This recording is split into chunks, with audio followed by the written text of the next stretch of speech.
Good evening, everyone. Mijn naam is Aigerim en ik ben een security systems engineer bij Cisco.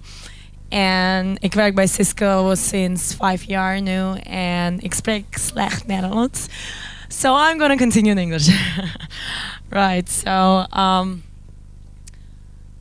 DNS, right? So let's talk about OpenDNS today. As has been mentioned, Joheco is now going to offer OpenDNS as an MSP, so managed service provider. And today I'm going to talk to you about OpenDNS.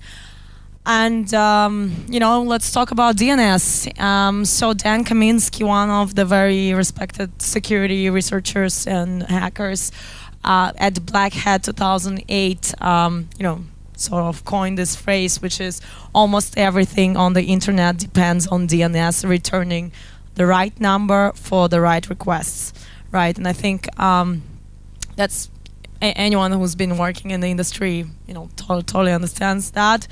So DNS is extremely important, and attackers obviously use DNS for for attacking, right? Cisco has acquired OpenDNS around a year ago. The reason we've done that is not just, the implementation of the technology, right? So what OpenDNS does is basically when you type in your browser any URL, so say cisco.com, google.com, etc., you send a DNS request, so you want to resolve that domain to an IP address, right? An IP address is that number.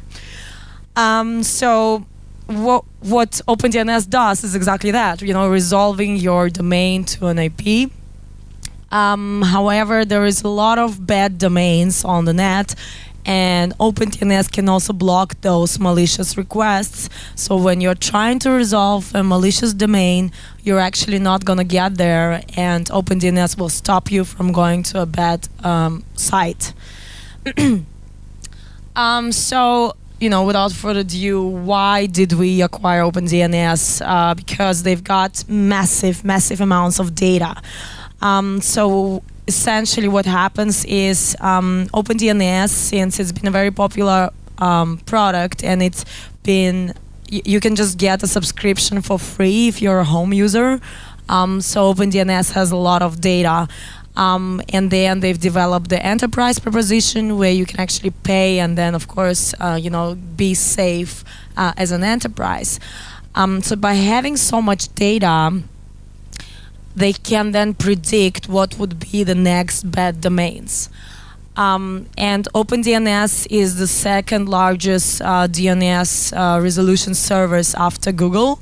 However, Google doesn't provide the security piece, right? So Google wouldn't block any malicious domain requests. We get 80 million plus malicious requests that are blocked per day.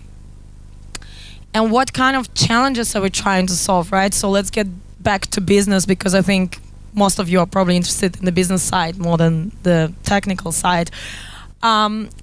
We've got mobility, right? So a lot of PCs are now mobile. Your employees take your endpoints home. They roam around with their phones as well. And, guess what? They get infected.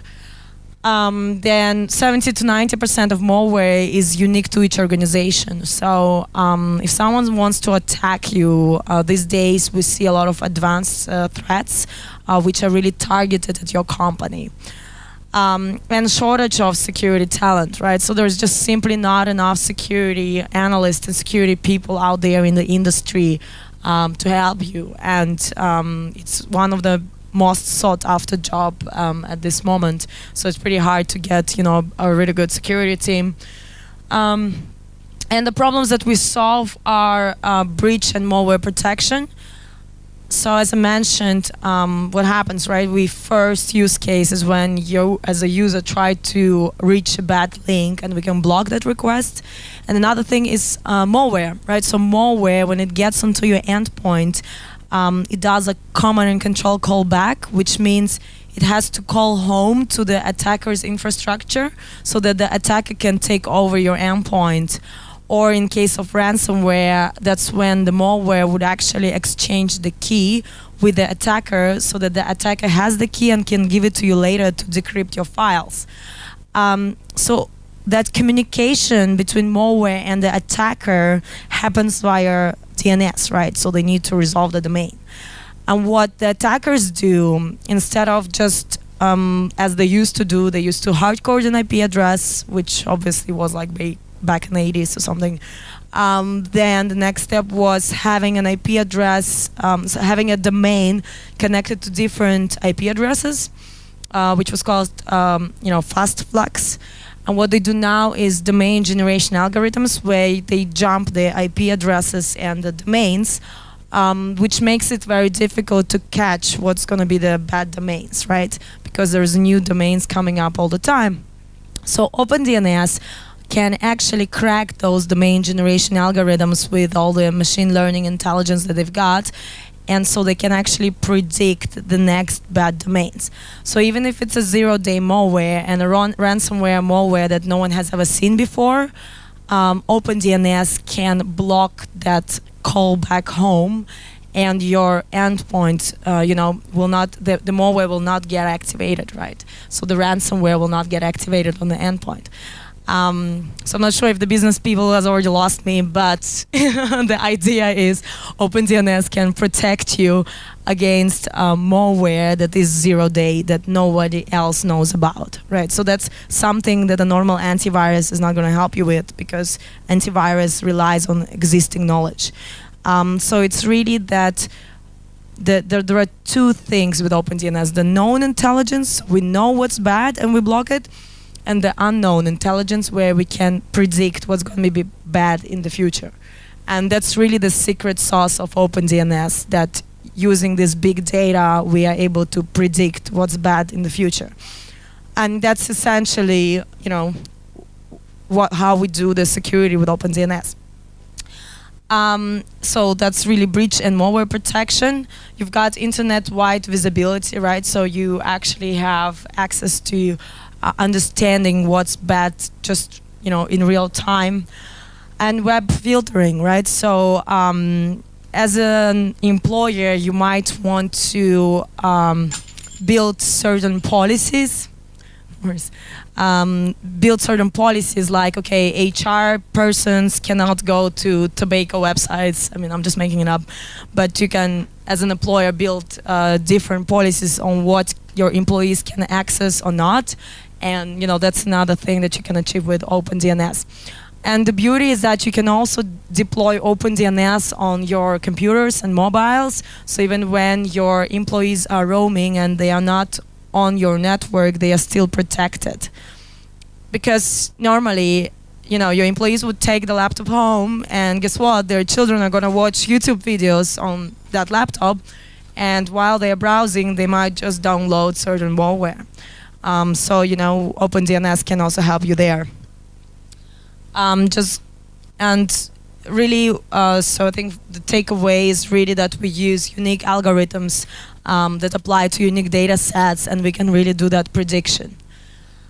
We've got two offerings, which is Umbrella and Investigate. And the idea with Umbrella is that you really protect yourself. You can build your policies, and we're going to block everything that we deem malicious. And when it comes to Investigate, this is really a more advanced offering, where you as a company and your security analyst team can get into the dashboard and understand why something was blocked. So not just be blocking and building policies, but also understanding and doing your analysis. And what we do is actually we have an integration with our sandboxing solution. So we're looking at the malware files, so you can also see what kind of malware has been trying to resolve a particular domain. And I wanted to also speak to you about ransomware, because I think ransomware is a very popular topic these days, and I talk about ransomware like almost every day these days, because there are so many customers that come and approach us on how we can help them. So before we go there, ransomware, as we know it now, is just on our computer, but imagine the Internet of ransomware things, right? And Internet of Things is something Cisco is very supportive of, but guess what? From security standpoint, it's pretty challenging, right?